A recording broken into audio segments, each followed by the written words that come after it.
and there's not really anything else there in that round in the fifth, I'll go with quarterback all day. So this might sound crazy, but right now where Justin Herbert is getting drafted, QB7, I think you could make a stronger argument. Not that you should put Justin Herbert at QB1 overall, but you could make a stronger argument to rank Justin Herbert as the QB1 overall than you can to put him at QB10. I mean, that's just Yes. how this top seven, the talent seems so consolidated there. As soon as you get out of that top seven, there are big question marks with every single player.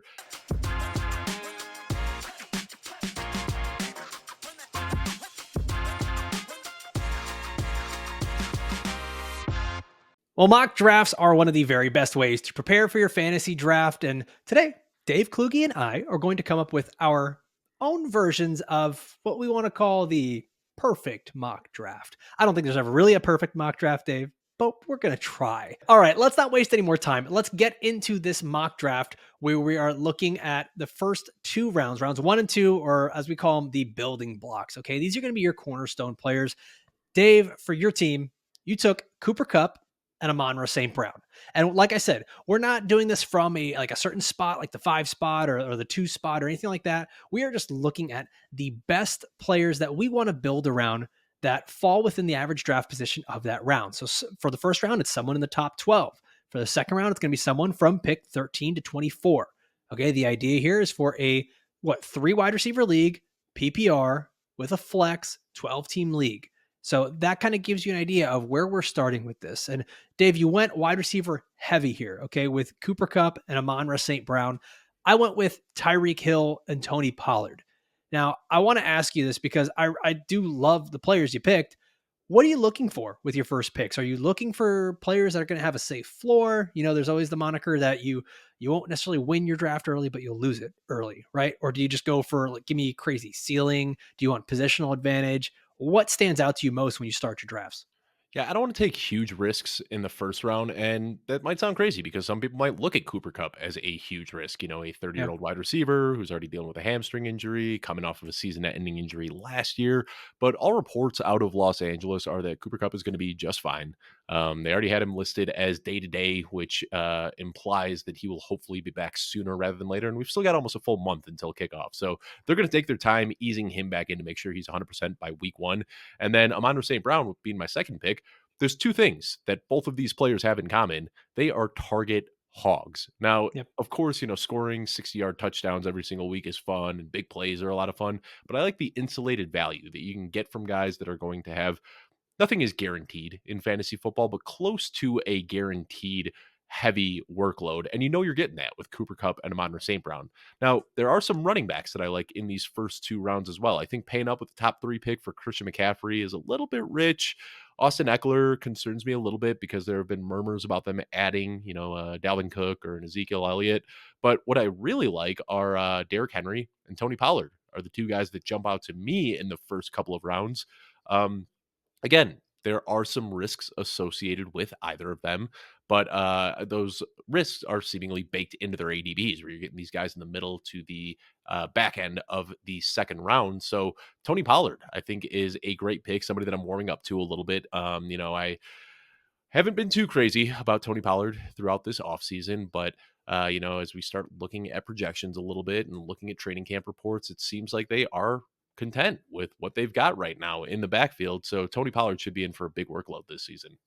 You know, and you mentioned Derrick Henry. That was the other guy that I was considering there in round 2. I mean, I know that we all want to expect the age cliff and the drop off, but there's a guy, he's been running back 4 in 3 of the last 4, running back 4 or better in 3 of the last 4 seasons. And it's the one where he wasn't was because he missed time. And it was one of those like Cooper Cup situations where we just kept saying, look, Derrick Henry's still a top 5 running back and he hasn't played for 3 weeks. It's wild what Derrick Henry is doing. So I'm with you. If someone wants to get him in the second round, that's a fantastic pick. Now you mentioned Cooper Cup, and this kind of brings up a question to me, right? It's like, even when you have a good player like this, Sigmund Bloom, our very own Sigmund Bloom here at Football Guys, already talking about Cooper Cup being a guy like he's not too comfortable with taking as a top 5 pick. So when a player gets injured like this in camp, even if reports are positive, how much does that change things for you? Because now you're starting to kind of add in a new wrinkle that you're a bit more worried about. Yeah, and Adam Hutchinson talked about that the re-injury rate for a hamstring is approximately 14%. So a guy that injures his hamstring has about a 14% chance of re-injuring that same hamstring to the point that he'd have to miss a week. And then if you are 28 and older, that injury risk goes up by I believe he said I believe he said it doubles. So at that point, you're Okay. looking at almost a 1 in 4 chance that Cooper Cup And is going to re-injure himself. Cooper Cup is in that age group. Exactly right. He is over that age. But what is still causing me to draft Cooper Cup is still how far we are from kickoff. If it's in season, they're going to push him a little bit. They're going to want him back sooner rather than later. Even if he's not up to 100%, they're going to want him back on a Sunday, even if he's still a little gimpy. They're going to shoot him up with some cortisone and push him out on the field. And that's when you see that re-injury risk. With the big thing for me was the report that came out a few days ago saying that he is already day to day. Still a month from the season. If you've got that day to day label hanging over your head, I've got to imagine that it's a pretty mild strain, something that shouldn't hold him back too far. So, still got a month until kickoff. I'm expecting him to be near 100%. And every player has injury risk. That's just an Right. Right. inherent part of football. I don't want to be scared of Cooper Cup. This is a guy who, when he is on the field, is the most dominant receiver in fantasy football. Hasn't scored less than 10 points in a single game dating back to 2021. He's given you 30 plus points in 1 in 3 of his starts. And then very similar with Amon St. Brown, the floor is there. He's seen 9+ targets in 17 of the last 19 games that he's been healthy. So that's why I picked those two guys. They're just absolutely target hogs with safe floors. And of course, we can get scared about injury risk and things like that. But when they're healthy, when they're on the field, you're getting an extremely safe floor from both of them. So one of the guys I was thinking about here at my first pick, instead of Tyreek Hill, who I'm very comfortable with, and we've talked about this where it's you kind of we're fine getting the last of those elite receivers because you know that each of them have the potential to be the wide receiver one, which in turn could be the fantasy overall player number one, right? And to me, the Dolphins could be even better of an offense than they were last year. You can get more passing volume. You can have a healthy Tua Tagovailoa. These are all factors that come into play here. And I think we've seen that even if Tua's not out there, Tyreek is still a phenomenal receiver to have. So I'm not that worried with him. And then you mentioned Pollard, who I took here in the second round. And for all intents and purposes, he is the guy that could be the big breakout running back that we're talking about having. Uh, one of those Austin Eckler type seasons where he goes from being a guy that we all kind of like, we all kind of know, and we're saying, oh, we might have to consider him as the RB1 next season with that adjustment in Dallas. Now, there was a guy that I was considering in the first, and I want to talk about him because this seems to be, at least the public, and I ran a poll on Twitter, the public was very, very comfortable with taking Travis Kelce early and Christian McCaffrey early. So those two guys, I want to see like what's your confidence scale of 1 to 10? What's the confidence level in them as your picks if you're looking at one of those guys in round one? Kelsey's a 10 out of 10, and I've been saying it all offseason. I don't recommend taking him 101, but I also wouldn't blame anybody for taking him 101. Right. You're giving yourself such a massive positional advantage that, I don't think that there's any spot that is too high to draft Travis Kelsey. Christian Now, McCaffrey, yeah. before you go on, sorry, and this like popped in my head here is you get that positional advantage at tight end, but then do you kind of get a little bit of a positional disadvantage at some of those other ones, right? Like the running back and wide receiver because you missed out on those early guys? Like, does it sort of even out with how much of an advantage you get at tight end that you sort of get that disadvantage at wide receiver or running back? I mean, the advantage just it really can't be overstated. Last year, he had 18.6 points per game. The next closest was George Kittle with Mhm. 13.4. So Travis Kelsey is giving you over 5 points per game more than the next closest tight end. And he's also an Iron Man. Like Travis Kelsey, knock on wood here, he hasn't missed games. Like he just Oh, plays don't a do it, full David. season every single season. And when he does, he's giving you wide receiver one production at the tight end one spot. And now, if you start comparing that to other positions, I mean, I get what you're saying that you're going to lose out. You're not going to get a Cooper Cup or a Justin Jefferson or something like that. But the gap just isn't quite as big. Justin Jefferson outscored Tyreek Hill by less than 2 points, and then below him, Devontae Adams, zero point 0.4 points fewer than Tyreek Hill, and then below him, you're looking at Stephon Diggs, who is within a point. So I mean, those players are much closer. You don't have that huge gap like you get with Travis Kelsey. Um, that being said, we'll talk about some other tight ends later that I do think there are other good values there. But if you are scared about Darren Waller or Mark Andrews or TJ Hawkinson Never because scared. Kyle, well, every other tight end has a massive red flag. I mean, you throw a tight end out there, and I can give you multiple reasons why you shouldn't draft said tight end. I'm yet to find a single reason not to draft Travis Kelsey. Sure, he's getting up there in age a little bit, but he has already defied the age curve. And I don't think that he's just going to suddenly fall off a cliff this year. So, yeah, I don't think there's a spot that's too high for Travis Kelsey. Now, the court, and this will be the last thing before we move on, the court of public opinion still has Christian McCaffrey very, very high, and rightfully so. He's a very good football player. And when he is active, he is the best running back in fantasy. This was the argument last year with him over Jonathan Taylor in drafts. Uh, the comfort level, just give me a quick rating 1 to 10. How comfortable are you taking Christian McCaffrey, let's say, in the top 5 or 6 picks? So, top 6 picks, I'm A-okay with it. The only issue I have is that right now his ADP is third overall. So, Yeah. if you want Christian McCaffrey, you have to pass on Cooper Kupp, you have to pass on Tyreek Hill, and you have to pass on Travis Kelsey. And I'm not willing to do that. I want Cooper Kupp, Travis Kelsey, and Tyreek Hill before I want Christian McCaffrey. So, if his ADP was sixth overall, I'd be 100% in on Christian McCaffrey. I think he deserves to be the RB1. But with the injury rate that we see from running backs. And then also, I don't know if there's a huge gap between Christian McCaffrey, Austin Eckler, Bijan Robinson, Nick Chubb, Saquon Barkley, Derrick Henry, Tony Pollard. It seems like they're a little bit flatter than what you're getting the advantage from the top four wide receivers. So I'm looking at those four wide receivers and Travis Kelsey before I'm looking at any running back. But once I do start looking at running backs, Christian McCaffrey is clearly my RB1. Yeah, I think that a league where you have to start more wide receivers definitely kind of dings the value of those top end running backs. And it seems like this year, more than ever, we have a lot of candidates for guys that could potentially finish as the RB1. It feels like you get all the way down to running back 10, and you look at a guy like Josh Jacobs, and you're like, any of these guys could be the Yep. RB1 fantasy this year. So I totally get that. Now, we're going to move on here, but if you've been enjoying this discussion so far, please like this video, subscribe to the channel so you don't miss any of our episodes, and leave a comment down below. If you're doing your own mock drafts, leave us a question about maybe who you should be drafting or a player you're a little bit concerned about at their current average draft position, and we will get back to you.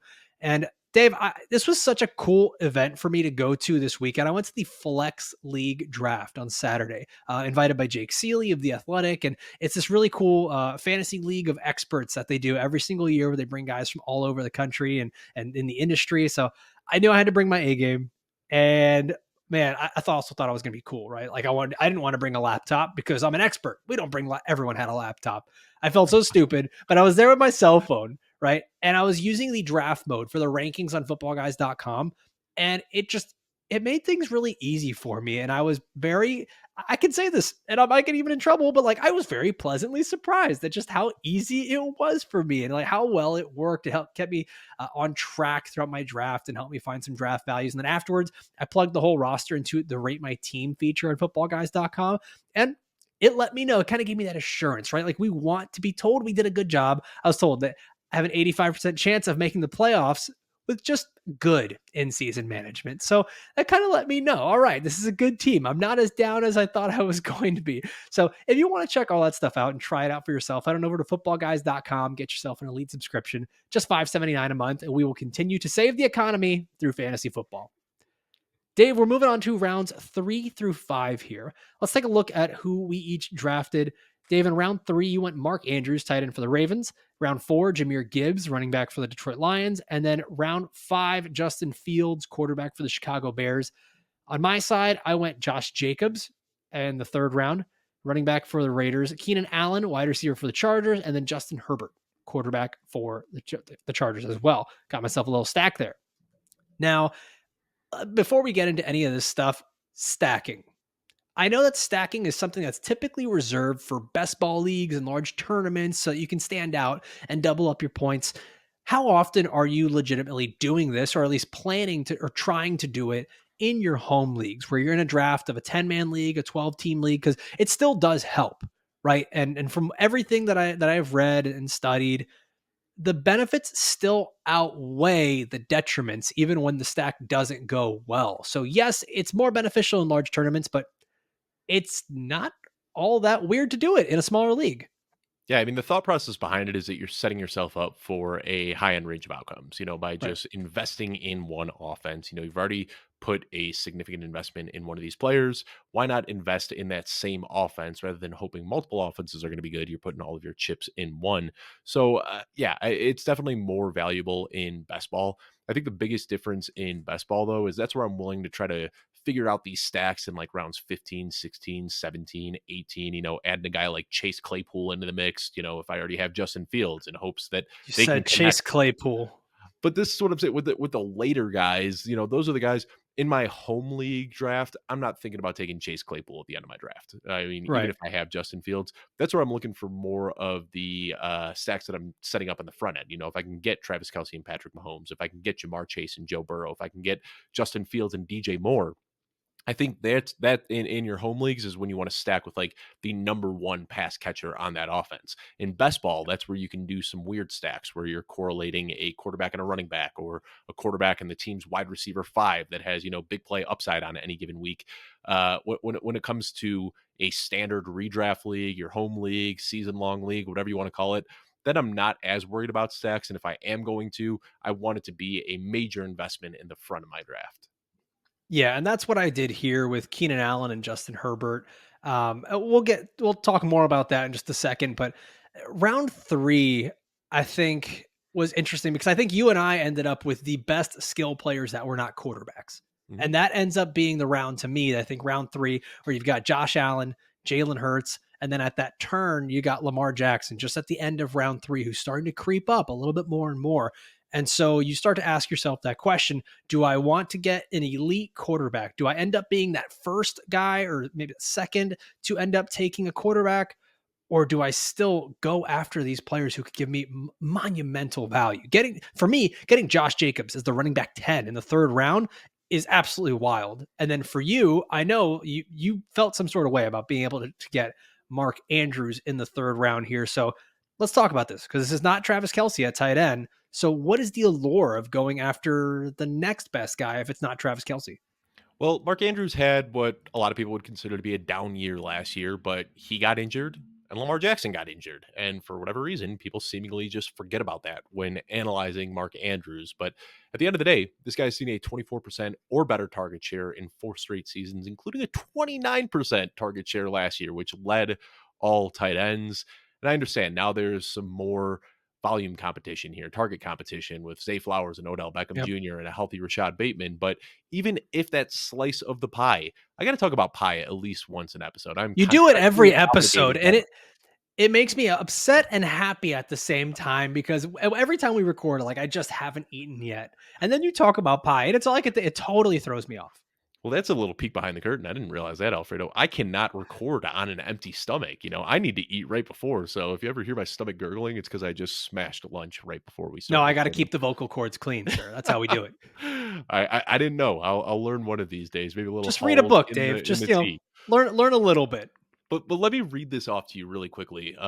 Mark Andrews, before he got injured, he picked up a slight injury in week 7, re-aggravated in week 8, missed week 9, then had a bye week, and then by the time he came back, Lamar Jackson was out. But to start the season, 10.2 points, 25.7 points, 28.9 points, 3.5, little blip in there, 22.9, 23.6. So I mean, he was still putting up elite production. Like he was crushing it every single week. He had that one 3.5 game in week 4, but like they say in Super Troopers, that little guy, I wouldn't worry about that little guy. It's going to happen. Everybody has their down weeks, but he was still putting up elite production last season. So while I still do have Travis Kelsey as my clear cut tight end one, I am very happy if I can get Mark Andrews as a consolation prize in round 3. Yeah, I really loved my prize here in round 3, Josh Jacobs. And we had Dwayne McFarland on last week who was talking about if you start to see these players like Jonathan Taylor and Josh Jacobs fall to round 3, buy the dip. It is okay. And for those of you that are drafting early, right? Like Josh Jacobs could show up in camp tomorrow and all of a sudden this round 3 ADP is not as Shoots up to the realistic. 1-2 turn. And Yeah. and I totally understand that, right? And I'm not trying to say, look at me, I got him in the third.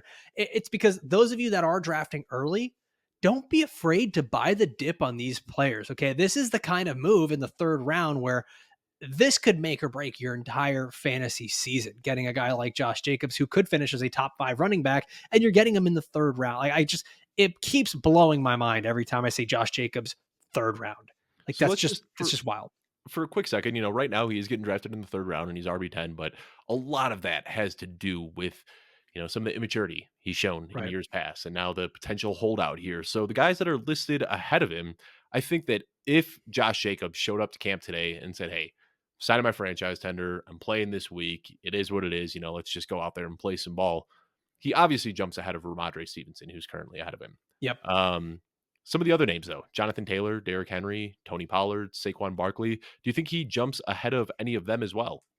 I think he'll jump ahead of Jonathan Taylor because I think the Jonathan Taylor situation is, honestly, it's even uglier than the Josh Jacobs Mhm. situation right now. That's been a telenovela for me. Like that's crazy. Okay, that's a Spanish soap opera if you weren't sure. But dude, that's been so weird to watch. But yeah, I do think that Josh Jacobs would move ahead. I'm looking at the ADP right now. I think he would move ahead of Jonathan Taylor. I don't know. I think that in certain home leagues, people are going to remember Josh Jacobs for what he did last year, and he will move up. And I think he might be one of those guys that moves up. I think we're going to see totally different average draft positions in home leagues, Yeah. right? Like I don't think we're going to see Nick Chubb as the running back 4 in a lot of home leagues. I don't think we're going to see Bijan Robinson as the running back 3 in a lot of home leagues. I think that a lot of home leagues, what you do and what your league mates tend to do is look at what have you done for me lately? And they'll see guys like Josh Jacobs and Derrick Henry and Saquon Barkley and say, why are these guys not going as the running back 3, 4, and 5? And then you're going to start to see the Bijan Robinsons, who everyone asks, well, how can you invest in him? Because he's a rookie, he's never played. And it's so important, I think, for drafters to study these average draft positions because when you get into your home league, that's where you find the value. So to give you I gave you a super long answer. I went on a tangent here, but Josh Jacobs, I think that if he shows up to camp, realistically for me, I would take him ahead of Stevenson and Taylor. I probably wouldn't take him ahead of Derrick Henry just because holding out from camp really bothers me. Yeah. And I don't want to take him ahead of some of these more surefire picks. But I do think that Josh Jacobs in most leagues would end up being a top 5 running back and potentially early second round pick in a lot of home leagues that I don't know that I would be making that selection. Yeah. But I think that's the tier that he falls into is you put him Saquon Barkley, Tony Pollard, Derrick Henry, and Josh Jacobs. You can Right. kind of shuffle them around however you want, but I think that's the tier that he belongs in. And right now, lucky to get him at a discount if you're drafting early because of the potential holdout, or you're really unlucky because you just invested a third round pick in a guy who's not going to play. It can go either way. Yeah. No, you know what? You're 100% right. And we talk about how these early round picks can make or break you. I think this one seems a bit more cut and dry. Like Josh Jacobs does not have any leverage. He is going to show up. So if you are drafting now, I'd say buy the dip, especially in the third round. I'm totally cool with that. Let's move on to our next round here, round 4, where you took Jahmyr Gibbs. And it kind of goes back into that rookie running back conversation. I think that this is very different and very interesting. And then I took Keenan Allen. So I think that most people would look at this and say, I took the safe guy and you took the risky guy. Um, this I find super interesting because Jahmyr Gibbs has such a big insulation to him. That is something you mentioned earlier of these running backs that catch passes. Yeah, Now, and I just think it's funny that you say that you took the safe guy and I took the risky guy because a lot of people would say a 31-year-old wide receiver coming off an injury is a lot riskier than a highly drafted rookie running back with pass catching upside. So I think you can make the argument either way. Once you get into this part of the draft, this is I think first and second round picks, they're all relatively safe. I mean, really, you're yeah, hoping that they stay healthy. These rounds, 3 through 5, we talked about this a couple of weeks ago with Sigmund Bloom, are very flat. Like there's a lot, the difference between the players in round 3 and the players in round 5 aren't all of that different. They all have pretty vast range of outcomes. I think this is where you really win your league if you're able to hit on these picks in rounds 3 through 5. Obviously, if you draft a guy in the 18th round and he becomes, a top 5 player at his position, great. But that's probably not going to happen. These guys in rounds 3 through 5 are the guys that can really exceed their value. yeah, and I think that something that's so important to look at here, right, is at least when I'm drafting, it's always follow ADP, right? And try to find the values in ADPs. And our own Adam Harstead wrote an article about it where he's like, I have the one tried and true method that works most successfully when drafting for a fantasy football team. and it is find the value in average draft position. And when players fall, scoop them up. Because more often than not, you're going to find successful players that way. Like there is no, it's not about the zero RB build. It's not about getting the elite quarterbacks. It's not about drafting Travis Kelsey over any other tight end and getting the positional advantage. It's finding value when players fall and being able to take advantage of the ADP discrepancies that you see here. And honestly, with how much Keenan Allen has produced in the past, to me, this is a big ADP discrepancy of being wide receiver 19. This is a guy that consistently finishes as a top 14, top 12 wide receiver year after year after year. And we've talked about it that he's not a player that is injury prone, even though some people have been led to believe that because of the one time that he missed a game after going on camera and getting super excited. And then Jahmyr Gibbs, I'm taking a look at it right now. He's going as the running back 12. Dave, you've talked about this where rookie running backs, especially being drafted as early as Gibbs was in the NFL draft, they're almost a lock to be a top 12 running back in the rookie season, especially one who is getting this much receiving work. Yeah, and over the last 10 years, every single running back that's been drafted inside the top 12 has finished top 10 as a rookie, including a handful of top 2 finishes. Now, don't extend that out 11 years because then we get Trent Richardson, and we don't want to talk about Trent Richardson. But in the last 10 years, the hit We rate is only use stats phenomenal. that confirm our priors. We will never use stats that don't agree with us. But I love Jahmyr Gibbs, man. I think that the way that they use him, and I did do, it wouldn't be your typical stack with a quarterback and a wide receiver one, but I'm investing in the Lions offense here with Amon St. Brown and Jahmyr Gibbs. I expect this to be a hyper That's funneled true. offense through those two. And sure, there's concerns about David Montgomery taking some goal line work and things like that, but these are the guys that I expect to lead the team in targets. I think that they're both very good, young, talented players. So yeah, like you said, over the last 10 years, every running back drafted inside the top 12 has finished as a top 10 running back. And I am hoping that that trend can continue with Jahmyr Gibbs. You saw how excited the Lions were when they drafted him on draft day, right? Did you see that video from like in the Yeah. Lions draft war room, like screaming, hugging, You jumping mean up in the and down? Lions Den? Huh? Oh, Huh? Yeah? Yeah, you're welcome. You're welcome, audience. Click thumbs up for that one. but yeah, Th- this team, they obviously love Jahmyr Gibbs and they have very big plans for him. They're already comparing him to Marshall Faulk before he took an NFL snap. Don't want to buy too much into offseason hype, but I think the draft capital speaks volumes for how this team feels about him and how they plan to use him. Before we get to the last part of this, these 3 rounds here, you mentioned something interesting here that for years I have never wanted to do and always avoided. And I've always heard this in home leagues is that you don't want to hedge your bets by having 2 players from the same offense. Because if that offense, and it's not your traditional stack where you have, like how I did Justin Herbert with Keenan Allen, this is Jahmyr Gibbs and Amon St. Brown. Whereas if Jared Goff has a bad day, the Lions offense has a bad day, it can go really sour really fast. But I've also heard the opposite side of this argument where it's, well, if Jahmyr Gibbs doesn't, get his touchdowns, it must mean that Amon St. Brown is doing well. And you've got a really good Detroit Lions offense. So talk to me about this because this has been a strategy that I have often avoided in leagues. And now it seems like it's becoming more and more commonplace where it's saying, okay, we've got a good offense for fantasy football. I don't mind having 2 playmakers from that team.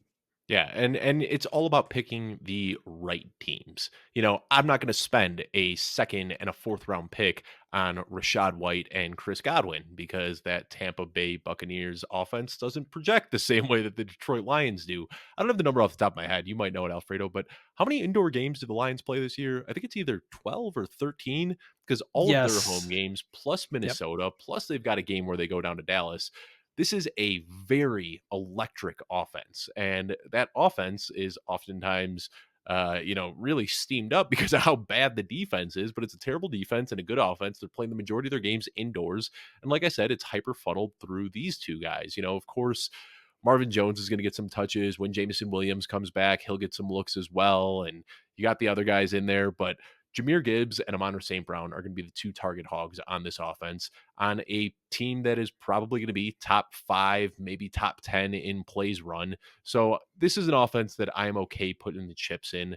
I didn't go with Jared Goff here. If this were a best ball draft as opposed to a just a regular season long draft like we're doing right now, I would have waited on quarterback and taken Jared Goff a little bit later. But I just wanted to show that you can stack running backs and wide receivers on the same team and still feel pretty good about it. Especially if it's a good offense. Like and that's the point that you're really driving home is if it's going to be a high volume offense and a good offense, you can do it. And I think the simplest way that it was phrased to me one time is let's use these two players for example. Do you think Jameer Gibbs is going to be a top 12 running back? Yeah. Yes. Do you think that Amon St. Brown is going to be a top 10, maybe top 8 wide receiver? Yes, I do. And so if you think that both those players are going to be very good in a vacuum, why wouldn't you want them together on your fantasy team, despite them being on the same team in the NFL? And I think that we saw it last year. Guys like Josh Jacobs and Devontae Adams were able to make it work in an offense that was really, I mean, I think we can call it average, above average. CeeDee Lamb and Tony Pollard were great together. Mhm. We've seen it where these duos can work, but it's about finding the high volume offenses. And I think that's going to be the thing to look for here. And the nice thing is, they're going to help offset each other a little bit because if Amon St. Brown has a really good game, it might come at the expense of Jameer Gibbs and vice versa. But I talk about the bad defense and the indoor games.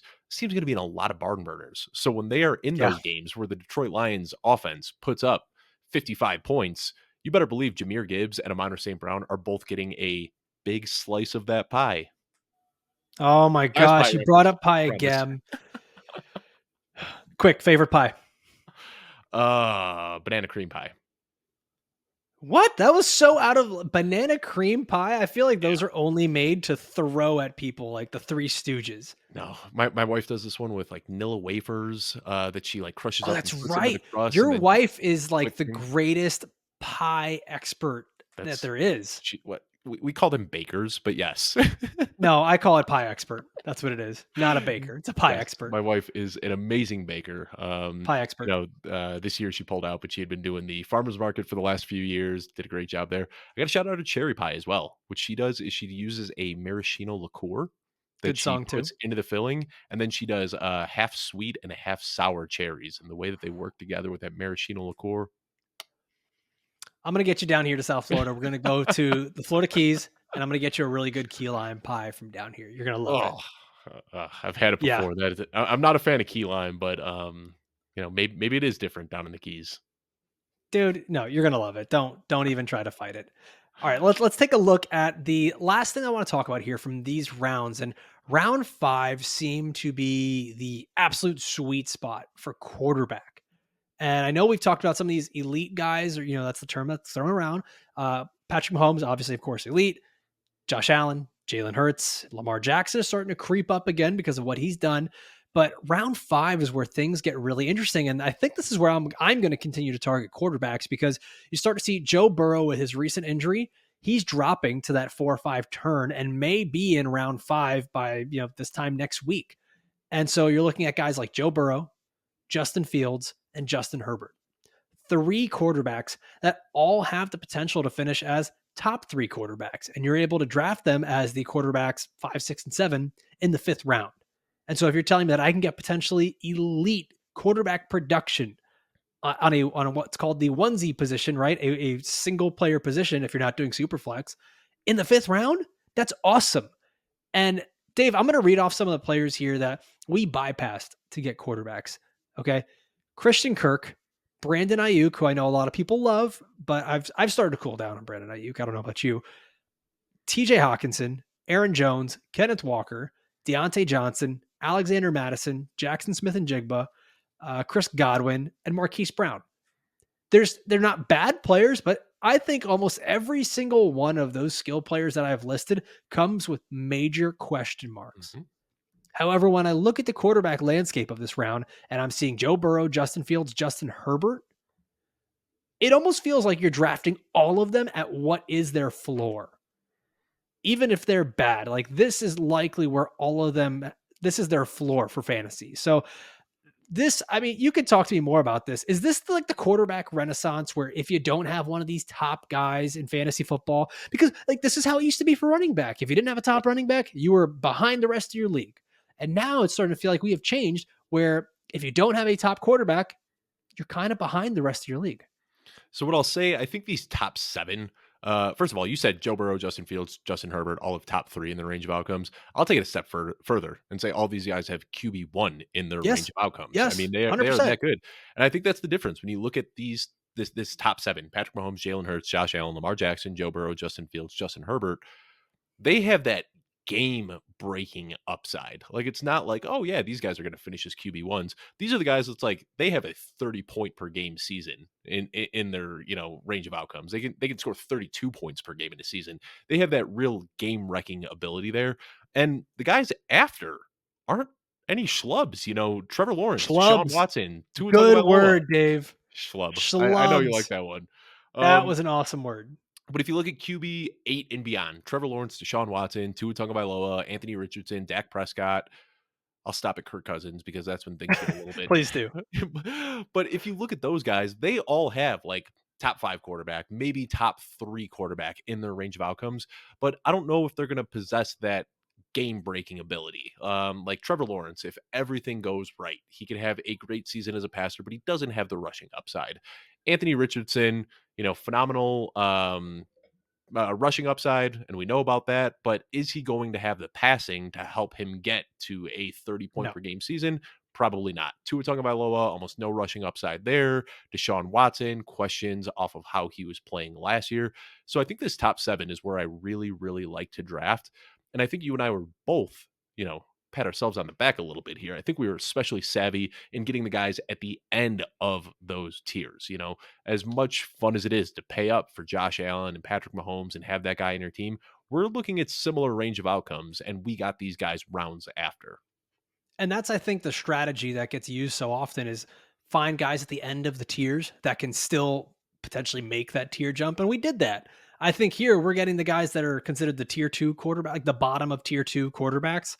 And I mean, Justin Herbert with the increased passing volume, with everything that could go so right with Kellen Moore.